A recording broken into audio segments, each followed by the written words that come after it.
First of all, I would like to welcome you on first day of our dev camp. Today we'll speak about backend. My name is Aleksandr Quvaev. You can call me Sasha. I'm head of customer product at Yandex. My path as a backend developer started about 14 years ago.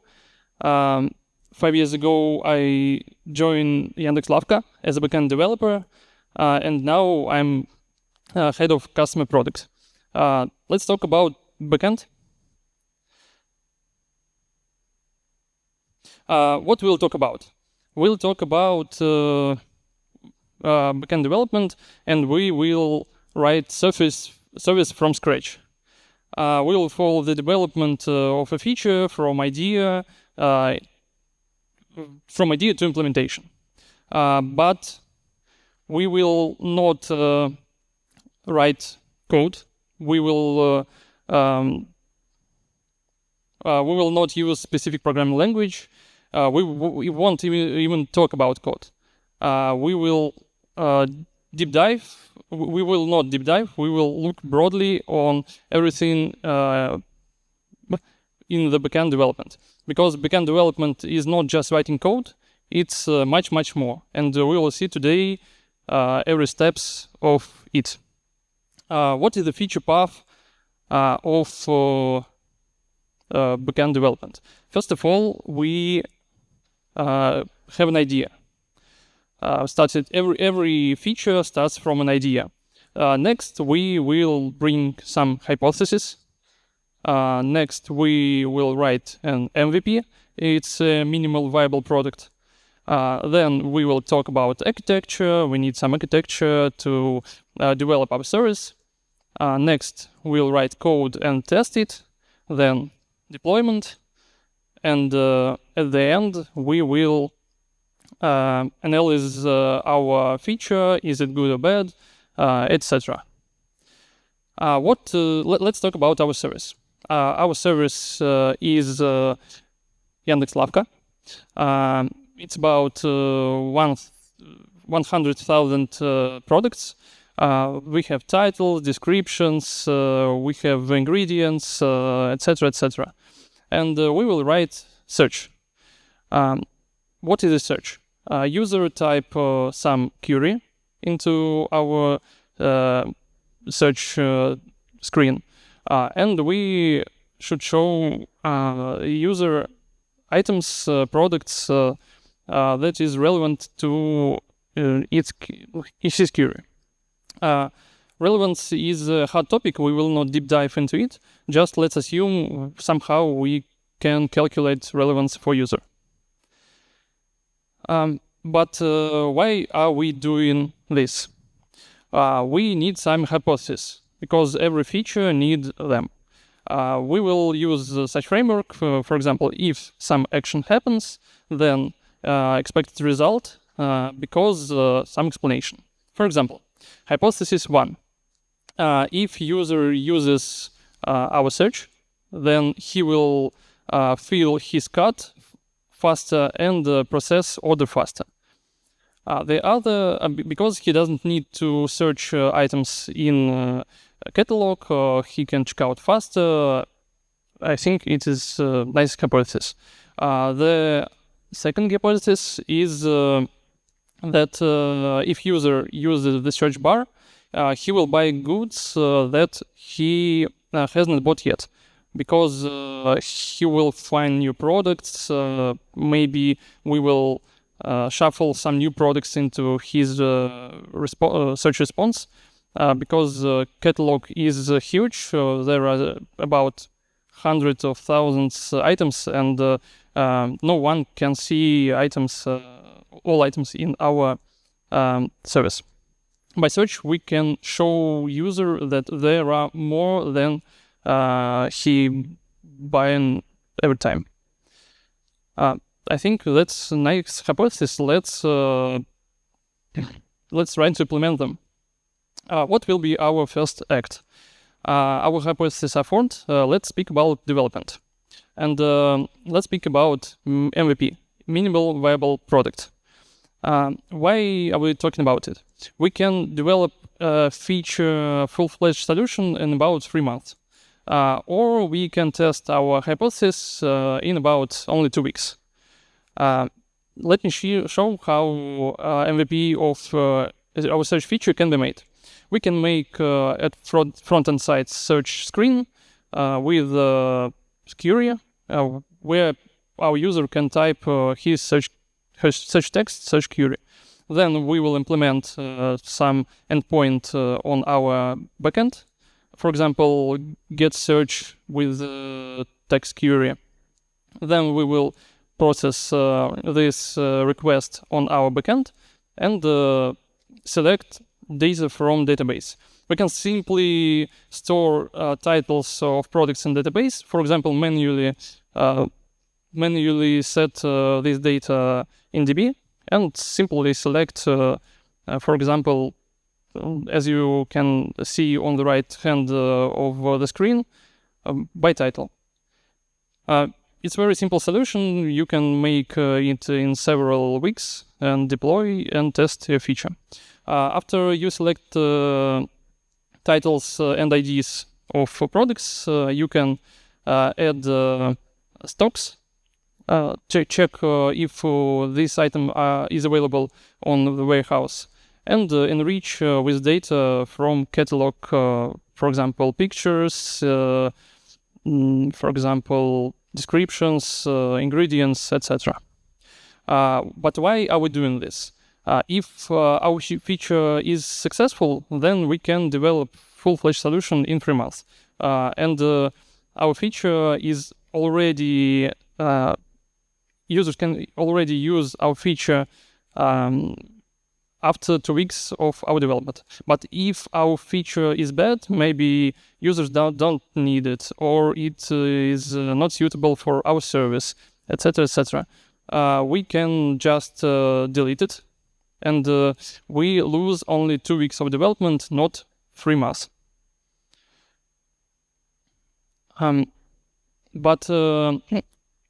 Okay, we developing our MVP, but there are a lot of questions now. What architecture principle do we use? What DB do we need? What framework? What language should we use? And a lot of other questions and stuff. Let's talk about architecture principles. First of all, we can implement our new feature as a neighbor in a large service. There are some pros and some cons. Pros are that we already have service, it's already deployed, we are already testing it, there is some code, but here are a list of problems which can occur with feature neighborhood. First of all, there are a lot of developers in company. There are developers in our company, there is large code base, and there are high chances of being rolled back, because there may be some bugs, some issues, and a lot of developers writing new code. We can deploy our feature, but some team in our company can write bad code, and our whole service with our feature will be rolled back. If you have a large service with large code base, there be a long compilation, a long time to market, a long time to test, etc.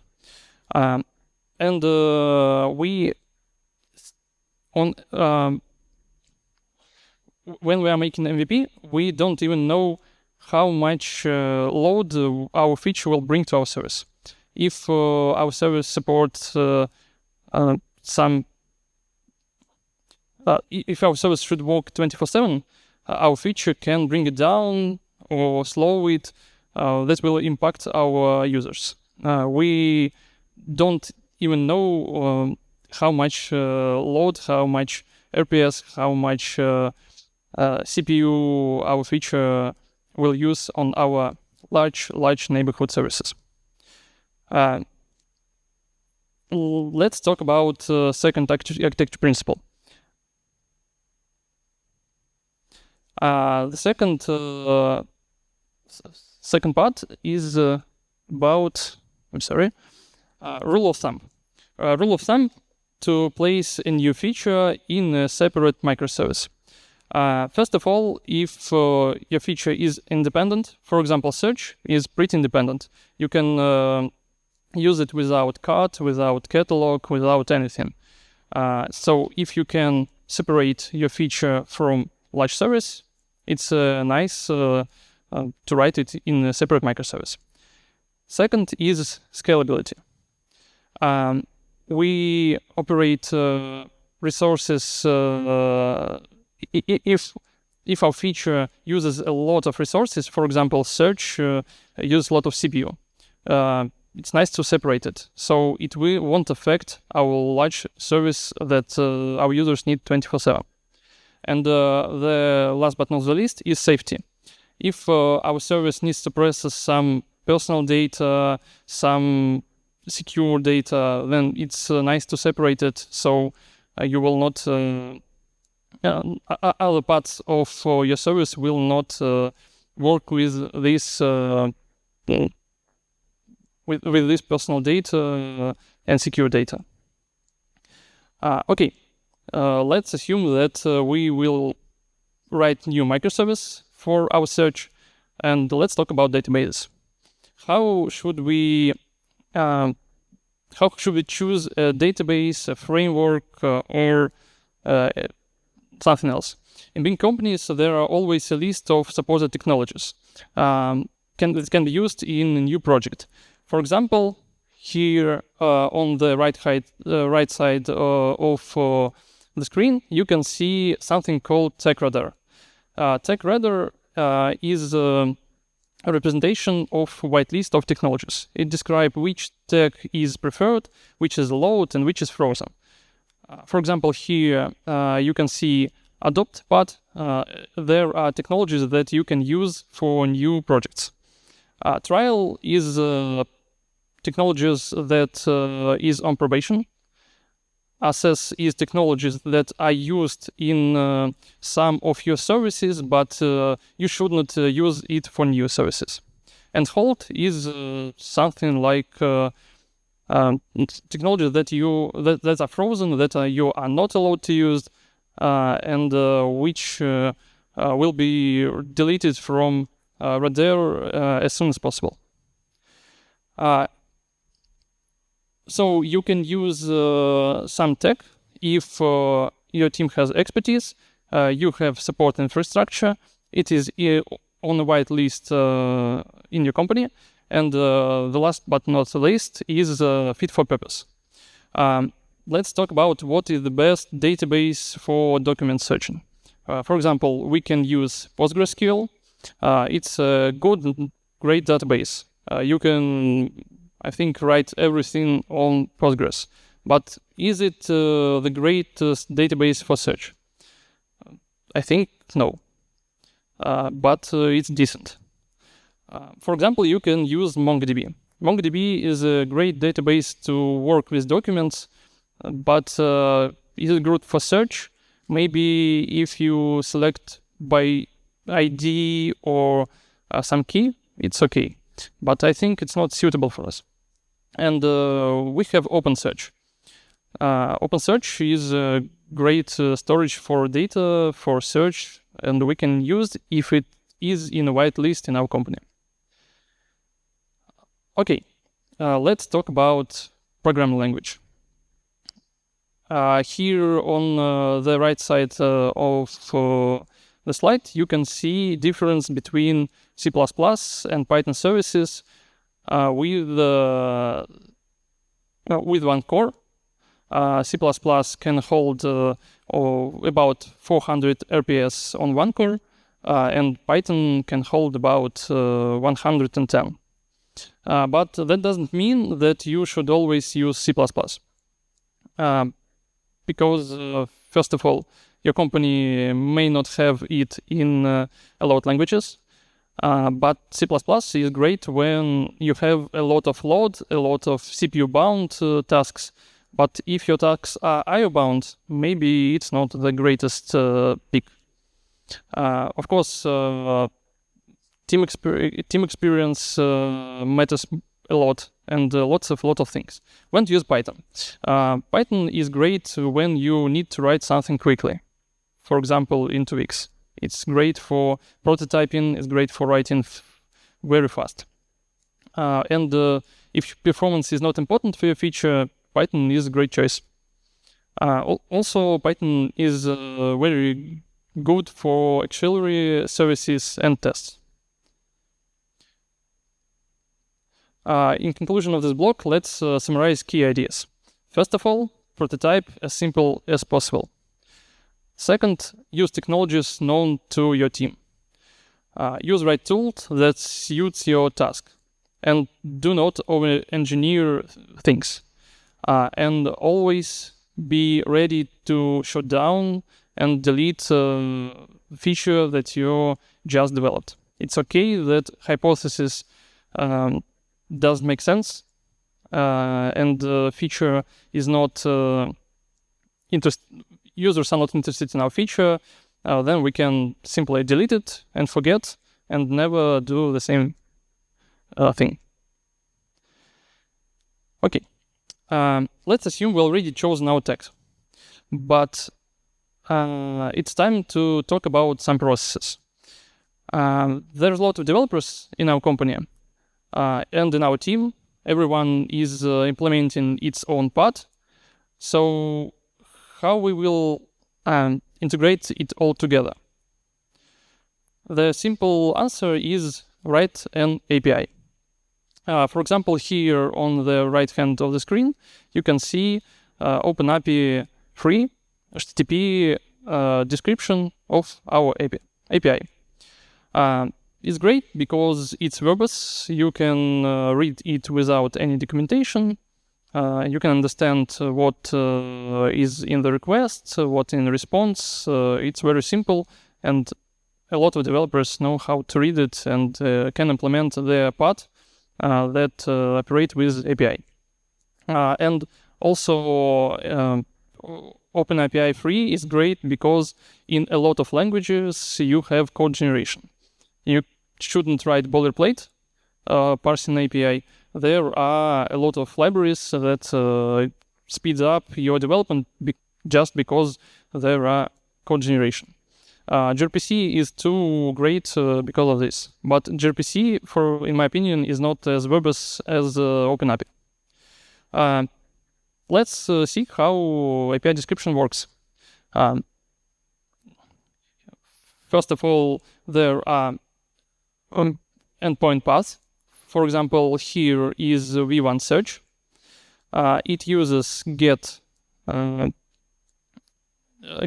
method and requesting parameters. For example, here is query text. Also, there is a response. We can add here, for example, here is HTTP code 200. 200, it's okay. It means that our backend process request okay, and response, everything works great. Here you can add 400 responses. That means that client makes an error in request. For example, client forget to send us search query. We can answer that it's a bad request, 400, or we can send 404 not found, etc. Also, there are 500 codes. That means that our backend failed to process request, and the frontend should retry it. You can type these HTTP codes in this block. And the last block is a description of our response. This helps developers from our team and developers from front-end team implement feature separately. Because we have an API and we will send items as a result of our response. Items, I mean products, with titles, descriptions, and images. But when you develop API, you should think always about extensibility. Extensibility is a key, and code and software is alive as long as it can be modified. If your code is not extendable, then your code is pretty dead. It will be frozen, refactored, and deleted sooner or later. And let's talk about backward compatibility. You should always think about it. Why it is? Because sometimes you want to change response format, request format, etc. As you could see on previous screen, there our search endpoint was named v1 search. I've used versioning in path. You can use v1 search, v2 search, v3 search. It is suitable to support our legacy clients. For example, we implement search feature, deployed it, and after a year or two, we want to implement v2 search. But there is a lot of devices that already use v1 search. We can just delete it because our old applications and old devices will not work and search feature will be disabled for them. So we'll implement v2 search with our new features, our new responses, etc. And you can use parameters and request field to response field as optional, so it will be backward compatible. If someone uses our optional field as required, then it's their problem. But sometimes we should bring some changes that breaks backward compatibility. So how do we deploy them? If you should add the required element in the request, then first of all, you should roll out your clients and then your service.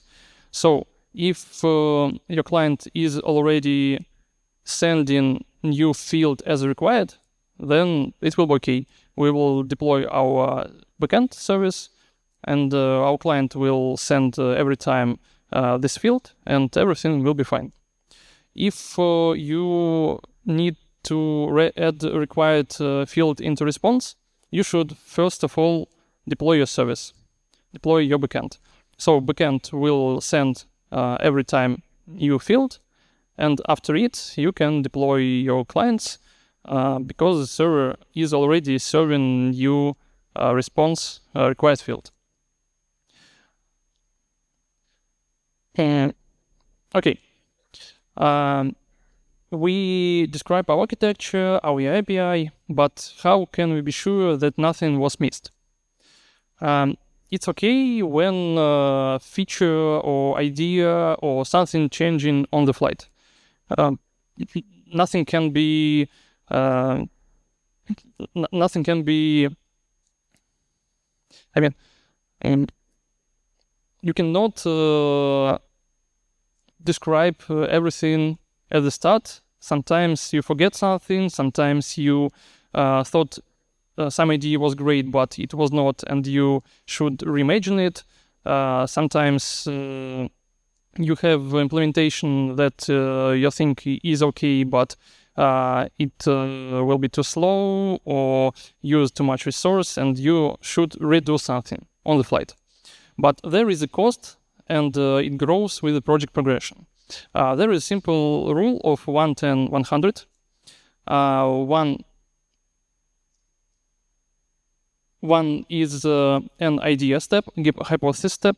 So if we reimagine something on the step, it will cost us not a lot of time, not a lot of money.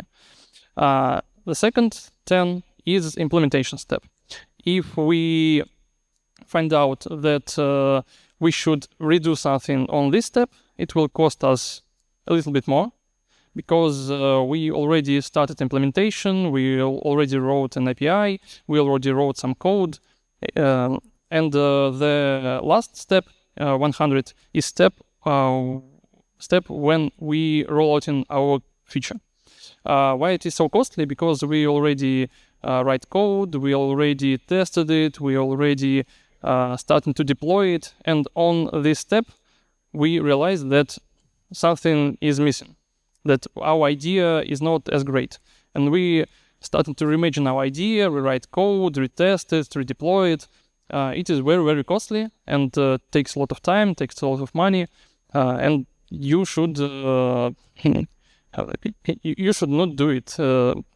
How catch some issues earlier? There is a process. It's called RFC process, request for changes. It's conducted similarly to code review. Our developers write RFC. It's just text how the feature would be implemented, what architecture will be used, what databases, what frameworks, and how components will work together.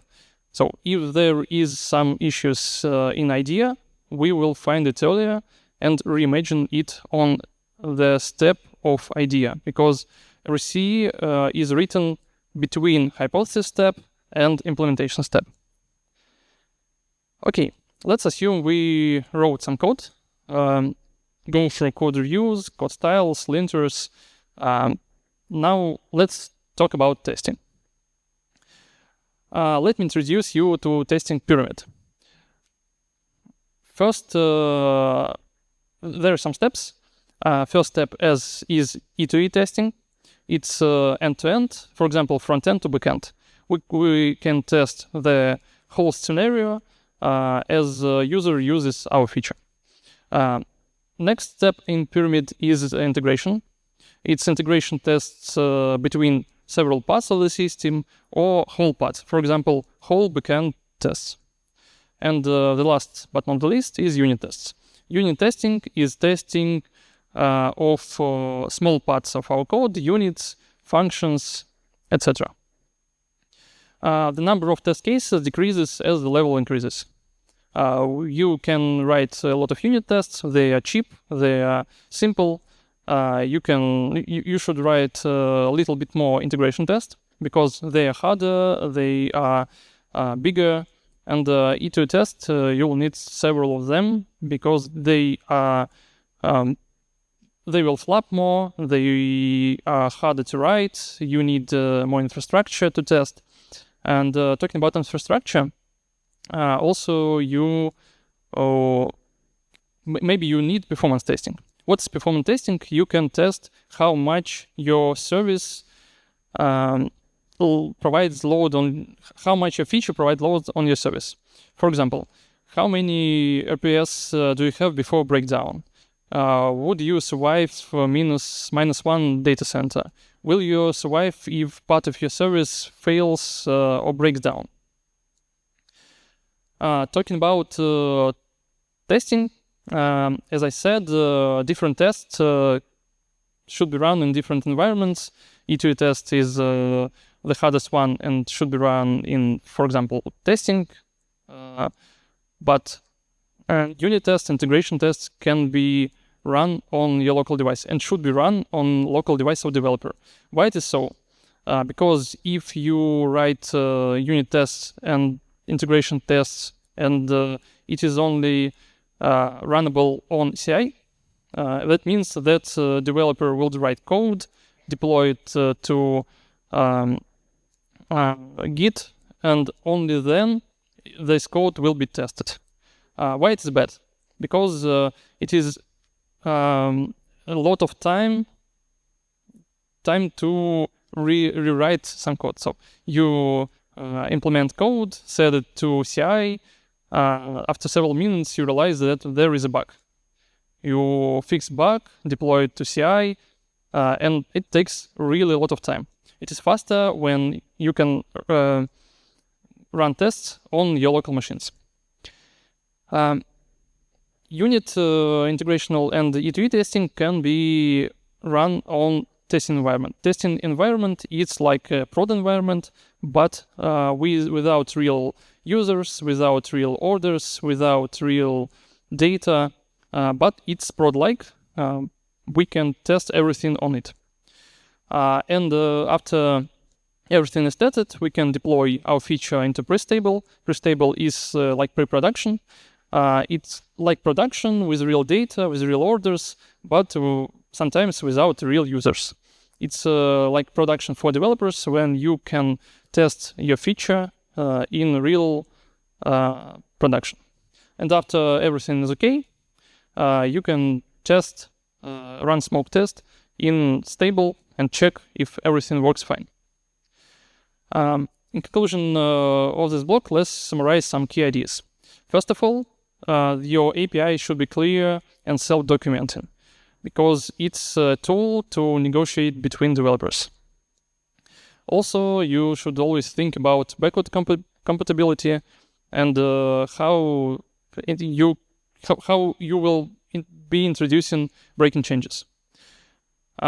Always write an RFC and coordinate it with your partners. Show RFC to all teams in your company that will be implementing part of this feature. So by this, you will not miss something. And test a lot. Test a lot before deployment. We've wrote code, we've tested it, let's go into production. First of all, we need to know how many instances of our service should be deployed. We can make a prediction. For example, we have 1,000 users daily, and we can predict that every 10th of our user will use our new search feature. So there will be about 100 DAO on our service. Also, we can analyze logs, metrics.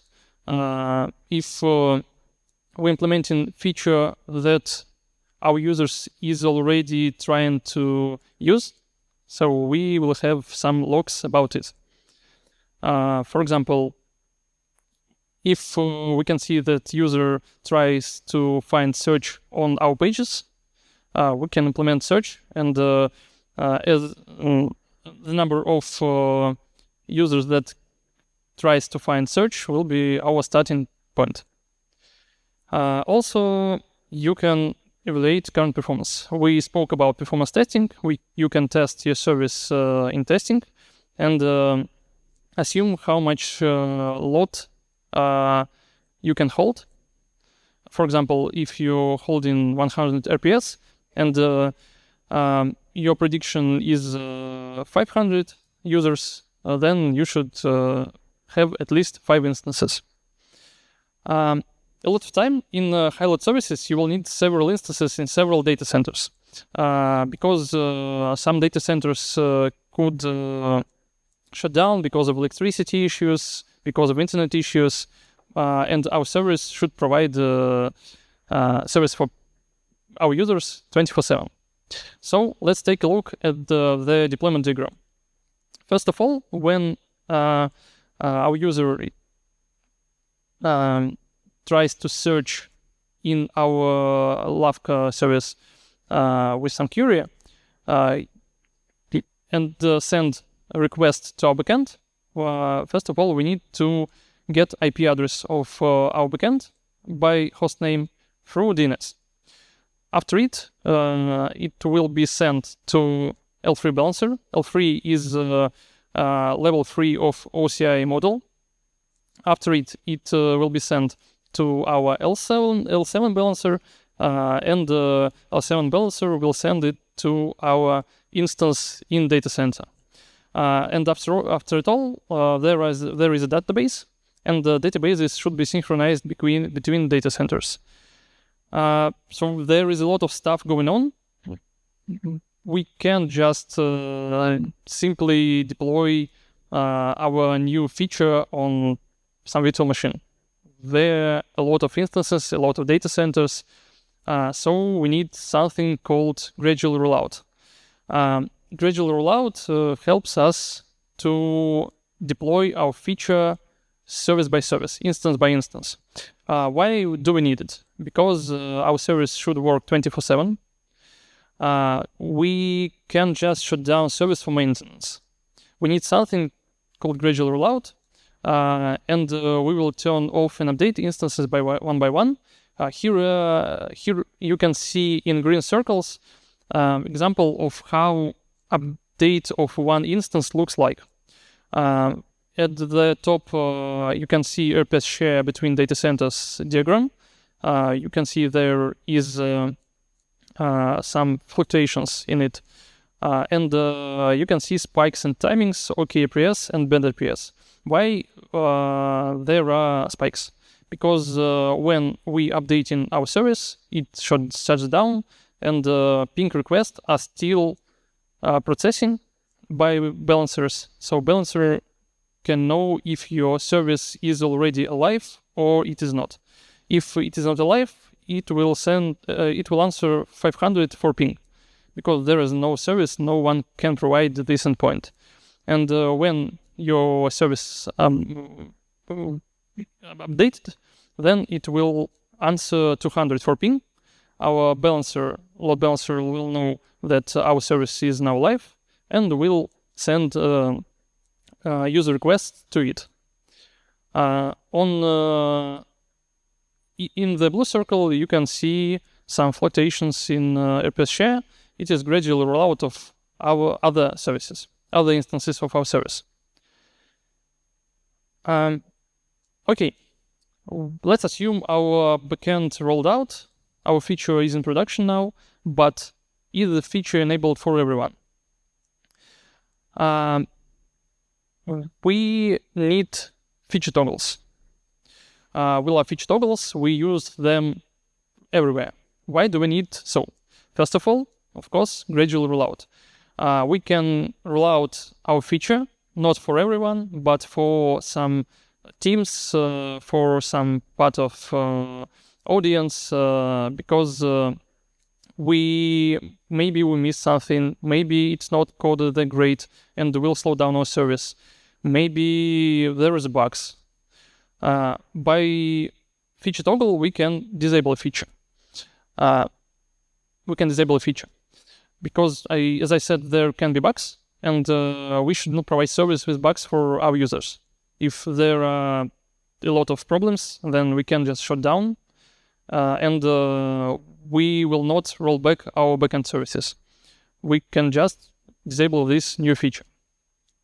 And we can use feature toggles for A/B test. A/B test is useful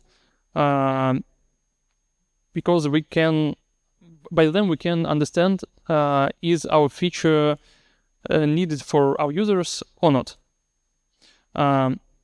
Always A/B test is done not by developer but an analyst, but we as developers should support it in the code. About A/B tests and about gradual rollout. Here on the slide, you can see typical rollout sequence that we are using. First of all, you roll out to yourself, a developer. You can see that feature is working well or is not, found some issues or some bugs, test it on yourself, make orders, make queries, etc. After it, if everything is okay, we roll out our feature to our dev team and to our company. So our colleagues that are always heavy users of our service can feedback us, can find some bugs, can make our feature greater. If everything works fine and the team is happy and our company is happy with our new feature, then we starting A/B test. For example, here you can see two groups, A and B. You separate users into two groups. For one group, you enable your feature. For second group, you disable the feature. And you can see how business metrics, how your orders, how your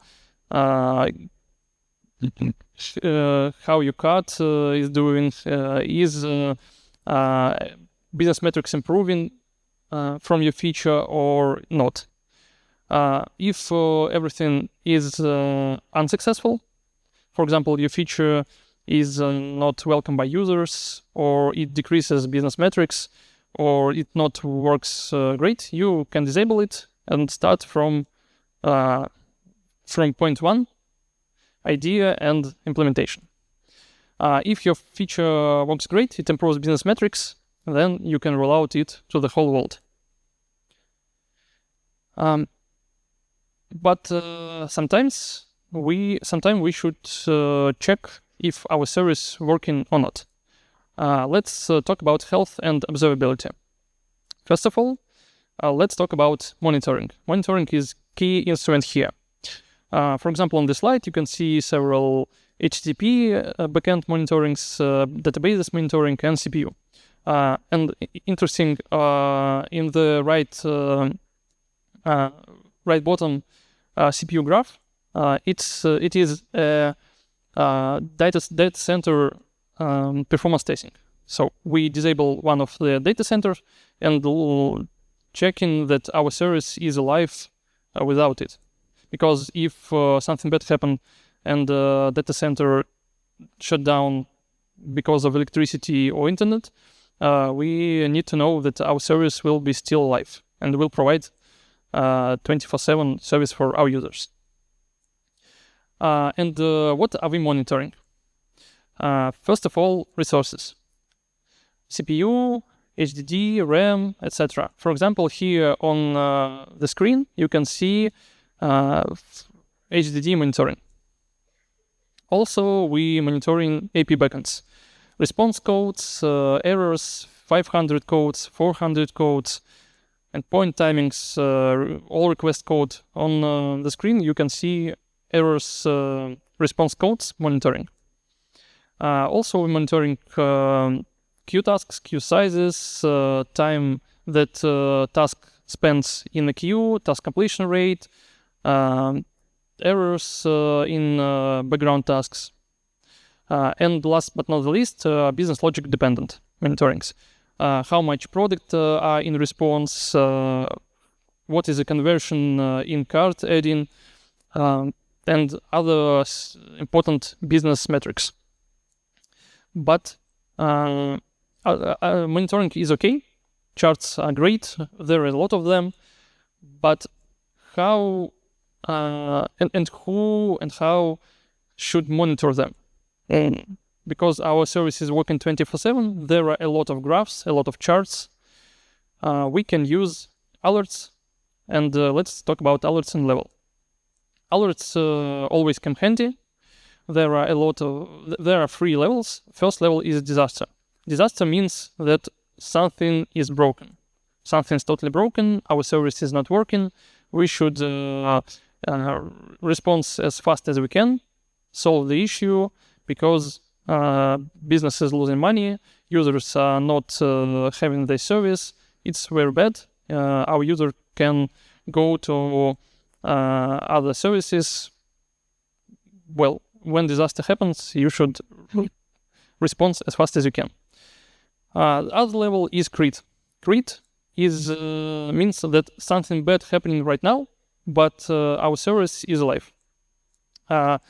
You should also respond as fast as you can, because if 1 minute or 1 second or a little bit more, your service will break and you will come to disaster. So respond as fast as you can too. And the third level is warning. Warning means that maybe something happening, maybe not. It is not that critical.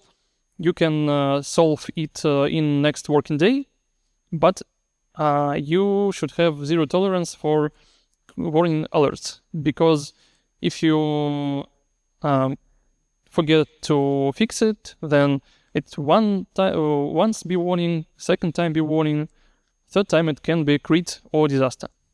First of all, second, your team spend a lot of time on warning, because it can spam in your alert chats, and you can miss some critical or disaster alerts because of a lot of warnings. So if you see warning, you should not respond as fast as you can, but you should fix it on the next working day. Okay, let's assume something bad happens. We got disaster alert, but how do we know what's the problem? We are using logs. Logs, always a great idea. We love logs and logging every key part of our business logic. It will help debug, it will help write code, it will help resolve issues, it even can document part of your code. You can check check logs on test failure and see what the problem is. You can provide some support for your users by logs, etc., etc. Logs are just great. For example, here on the slide, you can see log error. There are also logging level, errors, warns, infos, debug logs. You can use several log levels for your purposes. Also, admin panels may come handy. There are several usages of them. For example, first usage is back office. Back office back office panels can be used for managers, analysts, support teams. Always backend panels for back offices uses public handles of our service of our API. There are also technical admin panels. For example, you can safely execute SQL queries. In big company, you will never execute SQL query on a database by hand. You'll always use some admin panels for audition, for safety reasons. Also, you can use admin panels to health check, to connectivity check, and technical admin panels always using private handles of your service. It's deployed in same infrastructure as a backend and can use it private handles. Always these handles endpoints are called admin handles. And the last usage of admin panels is security settings, login, etc. Always that's other services, other admin panels that requests our service through API. Okay, let's assume we found the issue, we'll fix the production, our service is revived, our service is alive and can provide orders for our users. What's next? Of course, there is some. You should have incident management. We analyze the cause of the problem and find a solution for it. How incident management work? If your service breaks down, you'll fix it. Then you write a postmortem. Why this issue happens? Why don't we respond quickly? How do we solve this issue in the next? How do we prevent it from prevent this problem in the future, etc., etc. And of course, we never blame anyone, because often incidents happen not because our team want to shut down our service, but because of some bugs, some issues, some problems in infrastructure, and there is a lot of obscure part in big infrastructure, in big services that you cannot know at the start. So it's okay to have incidents, it's okay when your service breaks, but if you can prevent this problem in the future, it's okay. If you have the same problem once, twice, third time, it's very bad. So you should have incident management if you want your service to run 24/7. And the last but not the least step in our development is analysis of business value of our feature. Here, how we do it. We calculate business metrics. We introduce code in our service. For example, here, a simple metric in Python. Here we use flag, is search used or not, is search enabled for user or not, and we can see was search used or was not search used in this session. So then our analyst can join data from session, from order, can calculate cart size, can calculate some business metrics, and join was search used or were not. So we can analyze if search any good or not for our business. Let's summarize key ideas. First of all, you should deploy everything on feature toggles, under feature toggles. Second, everything should be able to roll out gradually because there are a lot of instances and you won't be able to shut down your service for maintenance. Monitoring and logging are never a bad idea. And don't forget to calculate your business metrics. Otherwise, how do you know that your feature is any good?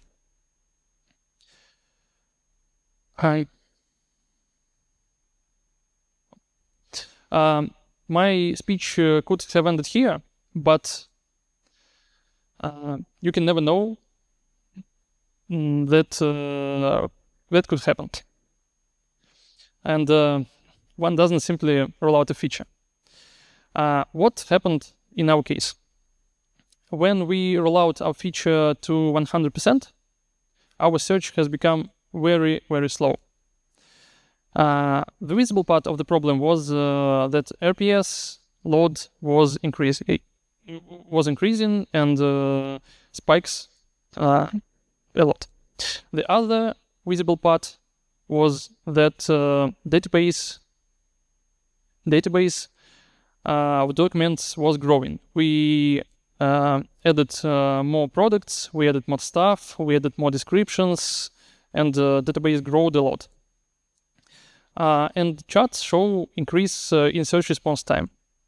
It spikes from 100 milliseconds to several seconds. So how can we find the issue? You can use something called profiling.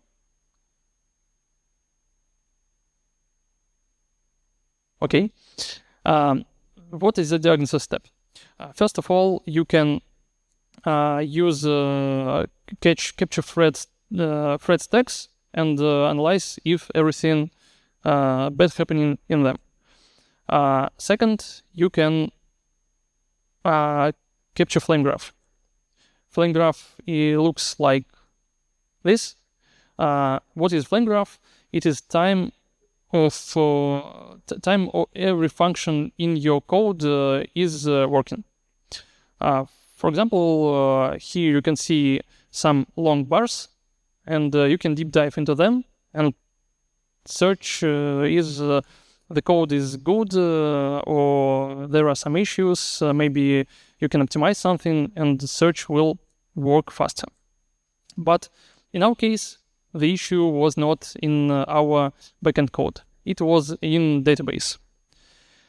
By profiling, we find out that all our application threads are busy reading from database. The DB can handle a lot of products, a lot of requests, and what are the possible solutions of this issue? First of all, you should, if you can, optimize SQL queries. Second, you can use partition tables in your database. Third, sharding. We'll talk about it. And the fourth is caching. You can cache some data in backends or somewhere else or in Redis and provide answers faster. Let's deep dive in these solutions take a look at let's look at them one by one. First of all is optimizing SQL queries. We can create an index of frequently accessed data. So when user search for some popular queries, we can provide answer faster because of the index. You should avoid function calls in where, because they are pretty slow. If you are using something, refactor your SQL queries to not use them. We can use paging. Why do we need paging? Because always user wants product and wants answer for his query on the first page. We really rarely do need the second, third, fourth page of search. So you can provide search results page by page, one by one. If your user needs second, third, or fourth page, you will select this page for them. If most of the users need only first page of the search, so you will optimize a lot by it. And the most powerful instrument is using explain in your database. For example, explain analyze in PostgreSQL. You can see graph of SQL execution plan and can see where you can optimize your request, where you can refactor, add the index, etc. The second is partitioning. What is partitioning? Partitioning is dividing large tables into smaller chunks that can be manageable easier, that can be selected easier, that can be accessed easier. For example, you can partition table by data, by dates, by characteristics of data, or in our scenario, in our case, for example, by first character of the word. If word starts with A, table A. If word starts with B, table B, etc. The next next one is sharding. Sharding is dividing data in a database across several physical databases. Partitioning is splitting data between in one database. Sharding splits databases between several instances. For example, here our service, and we can make three databases: beautiful, smart, beautiful, and smart. So if we need to select some data, we can use only databases that we need. In our case, we can split databases by, for example, characters, first characters of our words.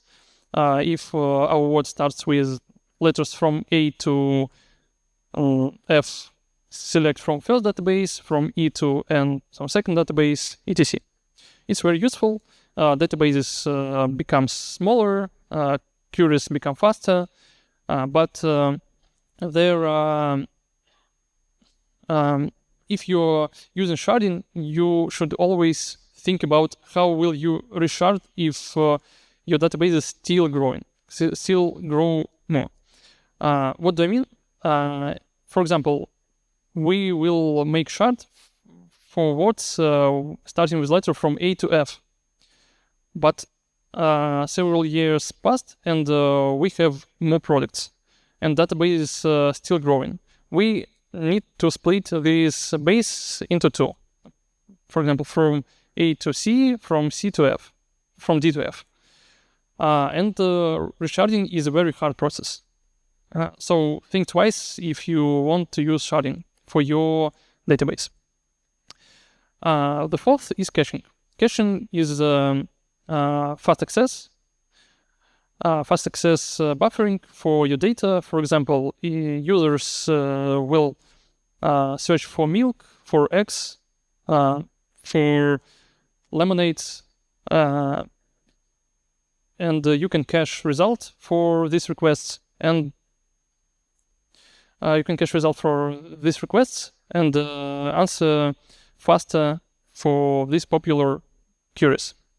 There is several algorithms of caching. For example, LRU cache, least recently used cache. What do this mean? This means that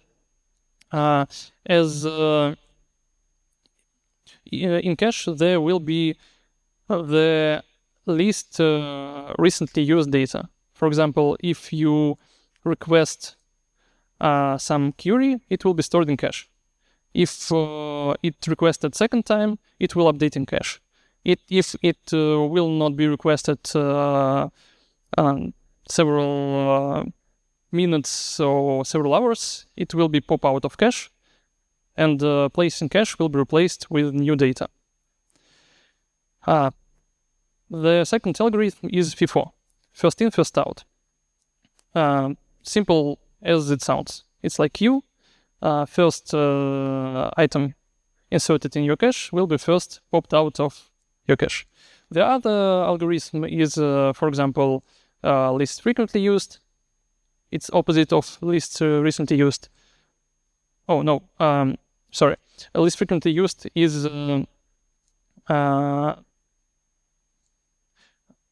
well, as it named by just frequency. And the fourth is interesting one.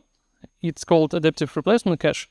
This cache uses your politics of replacement. So if you have some data that should be stored every time, you can just write this politics. If you need to cache some data that is more important than other, you can also use this politics. So you can write any adaptive algorithm to your case, to your scenario. But you can ask, okay, we can optimize working with our database, but is there another way? Can we just put our index in backend memory? And of course we can.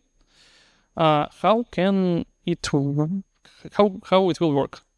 For example, here our application, here our API gateway with backend endpoint get search with query text, and let's assume our database is broken because load is too much.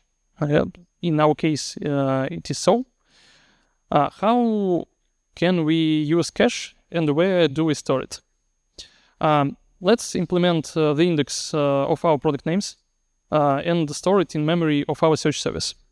We can use something like unordered map or a hash table to store key ID, value, title, and use something like Ahakaratic algorithm to search in our backend. We will not use any database, any selects, just use simple algorithm. And our response time will reduce by magnitude because we now should not go to database. We can process data in our backend. But there are some consequences.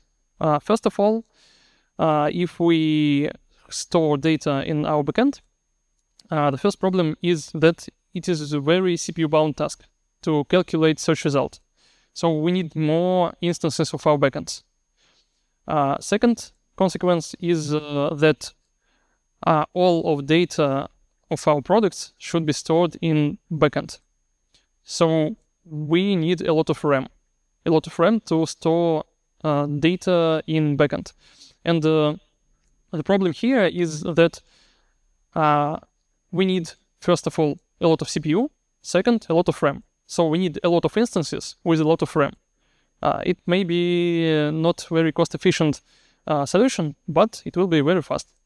So you can use caches and indexes, but remember that it will be very costly in infrastructure for you. And here on the diagram, we can see the database is not working. For example, how do we get data? If our database is not working, we will just ping it until it come alive. If it came alive, we will take all products from database and store it in our cache. So if database sometimes broken, sometimes live, we still from time to time will update our cache. Also, we can use product cache from our catalog. For example, in the idea of realization, we got product IDs from database, then enrich data with data from catalog. It's also a backend request. It takes some time, and we can make search a lot faster by just storing data from catalog service in cache of our search service. It will be a lot faster, but remember the consequences. You need a lot of RAM and a lot of CPU to use caches. Let's summarize some key ideas. First of all, good observability will help you find issues, help you find some problems quickly. So use monitorings, use logs, use alerts to find what bad can happen in your service. You should consider several possible solutions. Don't use just one. If there is some problems, you can optimize in several ways. Test every way, check every way, think about every possible solution. Is it any good, or is there better? And sometimes a change in architecture can be better than any solution, than any optimization. We can optimize database, but also we can optimize our service by just caching data.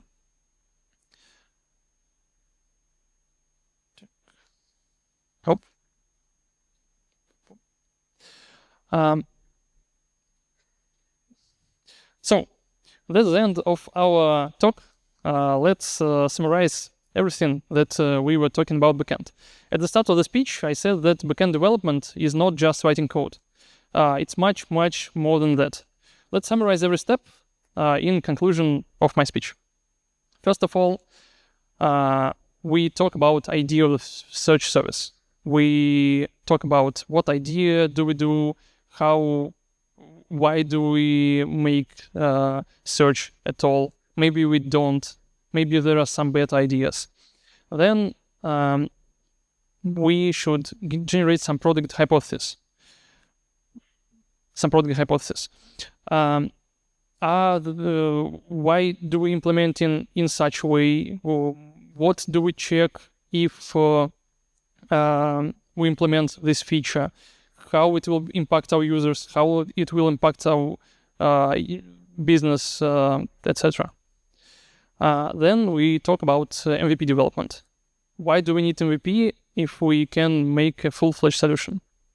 And talk about that your feature can be deleted anytime because it's not any good for users. It's not any good for you. Just idea was not ideal, and you should rethink it. So MVP is great here. Then we talk about architecture selection. Should we use single monolith service, or should we use microservices? And how do we use microservices? When we should place feature in a separate microservice or not? Then we talk about databases, selecting frameworks, selecting principles, selecting language, selecting everything. Then we talk about testing, that there is unit testing, API testing, integration, E2E testing, performance testing, a lot of testing. And then we talk about deployment, DevOps, CI/CD, how our feature is working in our environment, about instances, about data centers, about everything. Then we're talking about monitoring, about alerting. Why do you need it? Why alerts are useful? Why logs are useful? Then about experiments and fetch toggles, that you should deploy everything on fetch toggles, why you should deploy it, and about A/B experiments, how A/B experiments should be set up, why do you need A/B experiments. Then we talk about metrics, business metrics, or metrics of your backends, API, etc. And last but not the least, about scaling, about optimization, about how our feature can affect our users when it will be rolled out on 100%, that there is not happy path every time. Sometimes something bad happens and you should be ready for it. That's all from me. Thank you so much. I will